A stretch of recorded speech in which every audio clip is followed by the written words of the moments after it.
Shalom bien-aimés, c'est un plaisir pour moi que de nous retrouver encore aujourd'hui autour de la parole de Dieu. Et sans tarder, je voudrais entrer dans le sujet qui nous intéresse ce soir. Un sujet que j'ai intitulé « Les prémices de la grande séduction ». Vous savez, nous sommes en train de vivre comme la fin des temps. Et l'un des éléments marquants de la fin des temps, c'est la séduction. C'est vrai que nous ne sommes pas encore au cœur même de la grande séduction qui va pouvoir envahir l'humanité et le monde tout entier, et dont l'amplitude sera beaucoup plus énorme que ce que nous vivons maintenant. Mais néanmoins, nous voyons déjà comme, des signes avant-coureurs de cette séduction qui sont en train de sévir. Ces signes sévissent déjà. Et le comble, c'est que ces signes sévissent même au sein de l'Église. Je ne dirais pas l'Église tout entière parce que Dieu s'assure toujours de se réserver un résidu, un petit nombre de personnes qui ne fléchissent pas les genoux devant l'ennemi et qui ne s'adaptent pas, qui ne s'accordent pas avec les ruses de l'ennemi. Dieu se réserve toujours ce genre de personnes. N'est-ce pas? Mais néanmoins, aujourd'hui, nous allons voir ensemble et pouvoir nous efforcer par la lumière des Saintes Écritures de pouvoir mettre à nu certaines de ces prémices. Question que nous soyons avertis et question que nous marchions ensemble comme dans la lumière. N'est-ce pas? Parce que la subtilité par laquelle l'ennemi pénètre l'Église est quelque chose à ne pas négliger. Vous voyez, lorsque parlant de la grande séduction, le Seigneur Jésus-Christ parlait dans les évangiles, il a dit que la séduction devait être à un tel point où, si la durée de cette séduction n'avait pas été réduite, même les élus en seraient séduits. Cela montre l'amplitude, cela montre la subtilité extrême de cette séduction. Mais déjà aujourd'hui, il y a des signes avant-coureurs que nous voulons examiner ensemble. Notre texte principal est tiré du livre d'Exode, le chapitre 32, le verset 1. Je vais le lire très très rapidement. Mais avant, j'aimerais vous encourager à pouvoir souscrire, n'est-ce pas, lorsque vous regardez ces vidéos, à pouvoir souscrire et question de pouvoir recevoir ces vidéos lorsqu'elles paraissent, n'est-ce pas? Pour ne pas que j'ai à vous chercher tout le temps et chercher à vous envoyer les vidéos. Non, non, non. Lorsque vous souscrivez, c'est beaucoup mieux. Donc, je vous encourage à le faire. Et que Dieu bénisse votre décision. Nous allons donc lire notre texte. Le peuple, voyant que Moïse tardait à descendre de la montagne, s'assembla autour d'Aaron et lui dit: « Allons, fais-nous un Dieu qui marche devant nous, car ce Moïse, cet homme qui nous a fait sortir du pays d'Égypte, nous ne savons ce qu'il est devenu. » Je disais donc que ce texte est, de mon point de vue, révélateur du genre de foi très instable, des aspirations et du caractère charnel de l'Église de la dispensation présente, laquelle Église est en train de subir les manifestations des prémices de la grande séduction. Elle est en train vraiment de la subir. Mais si je parle d'Église ici, je n'aimerais pas que vous êtes mal compris. Je ne suis pas en train de parler de l'Église tout entière parce que, comme je le disais, il y a toujours un résidu de personnes qui est averti et qui vraiment prend sa foi au sérieux et ne se laisse pas amadouer par les ruses de l'ennemi. Donc, si nous touchons un sujet comme celui-ci ce soir, c'est dans le but de pouvoir avertir les bien-aimés, dans le but de pouvoir encourager ceux qui ont cette même espérance que nous, de pouvoir voir le Seigneur Jésus-Christ, de pouvoir attendre la manifestation de son avènement et de pouvoir nous joindre à lui. nous avons, comment dirais-je, cette espérance et c'est ce sur quoi notre foi se base, n'est-ce pas? Nous sommes en train d'attendre l'époux de l'Église. Et c'est ça notre motivation. Nous voulons encourager les personnes qui ont cette foi semblable à la nôtre à pouvoir être en alerte maximale, à pouvoir prêter attention, à pouvoir discerner les ruses de l'ennemi et savoir les esquiver. Je vais aller étape par étape dans l'examen de ce verset. C'est un verset qui en soi une seule phrase assez longue. Je vais déjà commencer par la première moitié de cette phrase qui se lit ainsi. Le peuple voyant que Moïse tardait à descendre de la montagne. Déjà, il est intéressant de pouvoir noter ici que il est écrit clairement que le peuple voyant. En d'autres termes, le fait que ce peuple d'Israël pense que Moïse tarde à descendre de la montagne n'est que le fruit de son imagination. C'est le résultat de ses propres spéculations. Pourquoi est-ce que je parle ainsi? Parce que si Moïse avait donné un délai avant de partir, s'il leur avait dit, les gars, restez ici, je reviens dans 3 heures de temps. Je monte sur la montagne, je reviens dans 3 heures de temps. Et que les 3 heures d'attente se soient écoulées, alors une telle affirmation du peuple d'Israël ne serait que logique et tout à fait légitime. Mais ce n'est pas le cas ici. Ce n'est pas du tout le cas ici. Et je voudrais ouvrir une parenthèse pour nous dire donc que autant il nous demande de la foi, et autant le Seigneur nous demande de la foi pour pouvoir exercer son œuvre, autant nous avons aussi besoin d'une certaine foi pour pouvoir attendre la manifestation des promesses de Dieu. Je sais qu'il y a plusieurs personnes qui ne savaient pas que cela demande de la foi pour attendre. Ça demande de la foi. Attendre qu'une promesse de Dieu se manifeste, ça demande de la foi. Et je dirais même une grande foi. Pourquoi je parle ainsi? Parce que plusieurs, ne sachant exercer une telle foi, ont quitté leur poste juste quelques secondes avant que Dieu ne déverse la bénédiction. Et lorsque Dieu a déversé la bénédiction, ces personnes étaient déjà absentes de leur poste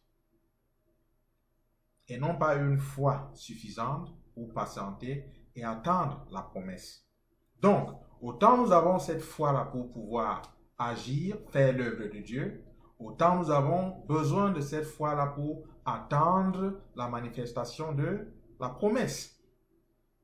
Vous voyez, je disais déjà dès le départ que ce texte était révélateur. Et il l'est à plus d'un point, parce que, de même que Moïse est monté sur la montagne, nous savons très bien que notre Seigneur Jésus-Christ, lui aussi est monté. Mais lui, avant de monter, nous a donné les détails par rapport à son retour. Et nous viendrons sur ces détails plus tard. N'est-ce pas? Nous en parlerons plus tard. Donc, je vais donc continuer très très rapidement pour nous faire comprendre que ce détail qui nous est pointé dans ce livre d'Exode, la Bible nous fait comprendre que tout ce qui y est écrit, tout son contenu, Dieu a permis qu'on puisse le rassembler de cette façon pour notre instruction, pour notre édification, pour que nous puissions lire certaines de ces choses et en tirer des leçons. N'est-ce pas? Parce que lorsque je parle de la foi pour attendre la manifestation de la promesse, je peux déjà dire que c'est un réel problème dans l'Église. Les chrétiens ne savent pas attendre, du moins attendre comme Dieu le veut, parce que nous verrons plus tard que l'attente ici n'est pas une attente passive, c'est une attente active. J'entends par attente passive Une attente dans laquelle on éteint notre foi. C'est comme si on la fermait. Ça, c'est une attente passive et une attente très dangereuse. Mais je voudrais faire mention ici de cette attente active dans laquelle notre foi reste très, très active, très, très alerte, n'est-ce pas? Comme celle des 10 vierges. J'aimerais nous faire savoir que toutes les 10 vierges, elles avaient manifesté ce genre de foi, mais il y avait 5 simplement qui étaient folles dû au fait qu'elles n'avaient pas gardé de l'huile. Mais au niveau de la foi d'attente, toutes les 10 étaient au top à ce niveau. N'est-ce pas? Elles étaient au top à ce niveau, toutes les 10. Parce que dès que les poids étaient annoncés, toutes les 10 se sont levées. Seulement, il y avait 5 qui n'avaient pas suffisamment d'huile en réserve pour leur lampe. C'était ça leur défaut. Mais ce n'est pas de ça que nous parlons aujourd'hui. N'est-ce pas? Ce n'est pas de ça que nous parlons. Donc, et ce sujet, ce problème d'attente, cette foi dont je parle, n'est pas quelque chose de nouveau dans l'Église. C'est quelque chose qui avait déjà attaqué, qui avait atteint l'Église primitive déjà. Et donc, un apôtre, plus précisément l'apôtre Pierre, avait discerné et avait, avec la sagesse et avec l'onction que Dieu lui avait donnée, essayé de remédier à cela. Et ceci, nous pouvons le voir dans le livre de 2 Pierre, le chapitre 3. Nous allons lire du verset 1 à 4. Vous voyez, tout à l'heure, je vous ai exhorté, je vous ai encouragé à avoir votre Bible en main. Je vais faire la lecture. 2 Pierre 3, 1 à 4. Voici déjà, bien-aimés, la seconde lettre que je vous écris. Dans l'une et dans l'autre, je cherche à éveiller par des avertissements votre sainte intelligence. D'entrée de jeu déjà, l'apôtre Pierre nous dit l'une des raisons pour lesquelles il a adressé à l'Église les 2 épîtres. Il dit que c'est dans le but de pouvoir éveiller par des avertissements notre sainte intelligence. Bien-aimé, il ne s'agit pas ici de Franck qui a seulement cru au Seigneur Jésus-Christ. Il s'agit ici de Pierre qui a marché avec Jésus, qui a touché Jésus-Christ. Ça dit que nous espérons encore seulement, c'est encore comme nébuleux dans notre pensée, mais lui, Pierre l'a touché. Pierre a mangé avec Jésus-Christ. C'est lui qui est en train de parler. Donc, quand une telle personne parle, il vaudrait mieux y prêter attention. Pierre dit que ce qu'il nous dit ici, c'est dans le but d'éveiller par des avertissements. C'est quoi un avertissement? Un avertissement peut être un signal, ça peut être une parole, ça peut être ce que l'on produit dans le but de pouvoir communiquer un message tendant à pouvoir amener la personne qui reçoit le message à éviter un danger. Donc le message peut être un signal, le message peut être verbal, le message peut prendre tout genre de forme, mais l'objectif est de pouvoir éviter à celui qui reçoit le message d'être atteint par un danger.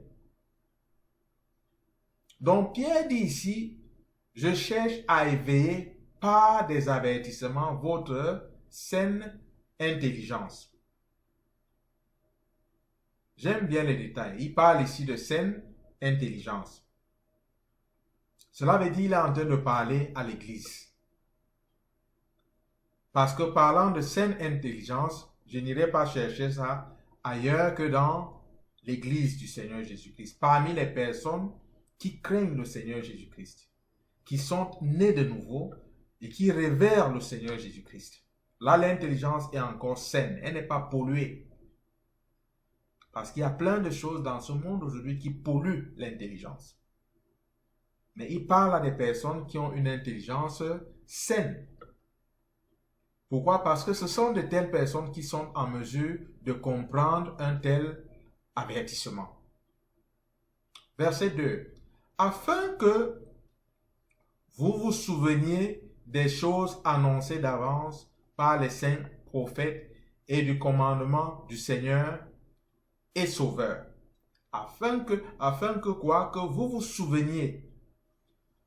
Le souvenir, la mémoire est quelque chose de très important, non seulement pour tout individu, mais pour le chrétien à plus forte raison. C'est pourquoi dans la Bible, vous allez entendre par exemple l'un des apôtres dire, c'était comme une réprimande à l'une des églises, que mais vous avez oublié la purification de vos anciens péchés. Vous avez oublié. Cela veut dire, cela a quitté votre mémoire. C'est la raison pour laquelle vous vous comportez de manière aussi terrible parce que vous avez oublié la purification de vos anciens péchés. La mémoire. Donc l'apôtre Pierre ici là voudrait réveiller quelque chose dans la mémoire des saints. N'est-ce pas?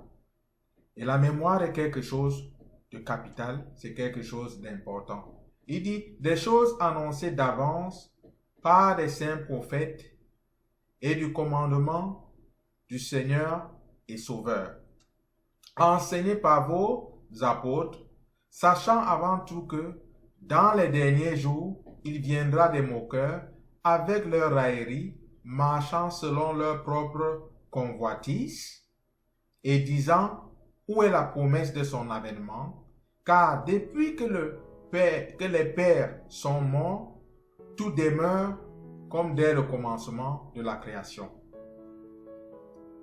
Parlant de moqueurs, il y en a un peu de partout dans le monde et le nombre est grandissant. Voyez-vous, je suis très souvent sorti en évangélisation, question de pouvoir partager ma foi avec des gens, des voisins, des personnes alentour ou bien quelques collègues. Et j'aimerais vous dire ceci, vous suggérer, c'est un conseil. Lorsque vous croisez de tels moqueurs qui se moquent de vous et vous disent « Où est donc votre Jésus depuis qu'il est parti il y a un peu plus de 2000 ans? D'où est-ce qu'il est? Vous croyez qu'il va encore revenir? » N'entrez pas dans des discussions lorsqu'on vous dit une chose pareille. Ouvrez simplement ce livre de Pierre et lisez-leur ce texte. Alors ils comprendront qu'ils viennent ainsi d'accomplir une prophétie et ils sauront que pour l'instant, il se trouvera une catégorie de personnes que la Bible a appelées ici là, n'est-ce pas? La Bible a donné le nom de quoi? De moqueurs. Il viendra des moqueurs avec leur raillerie. Il saura qu'il est dans ce groupe et qu'il vient d'accomplir ainsi la prophétie. Je vais entrer dans les détails concernant la promesse de l'avènement du Seigneur dans la prochaine vidéo. Mais déjà, je voudrais nous encourager à prêter vraiment attention par rapport à la suite de cette vidéo. Nous avons compris que il était important de pouvoir tenir compte de la mémoire que le Seigneur nous a donnée. Et nous avons compris que ici, il est question d'un avertissement. N'est-ce pas? Et nous allons entrer dans plus de détails concernant ce thème que nous avons intitulé les prémices de la grande séduction. Que le Seigneur vous bénisse. Restez connectés. Shalom.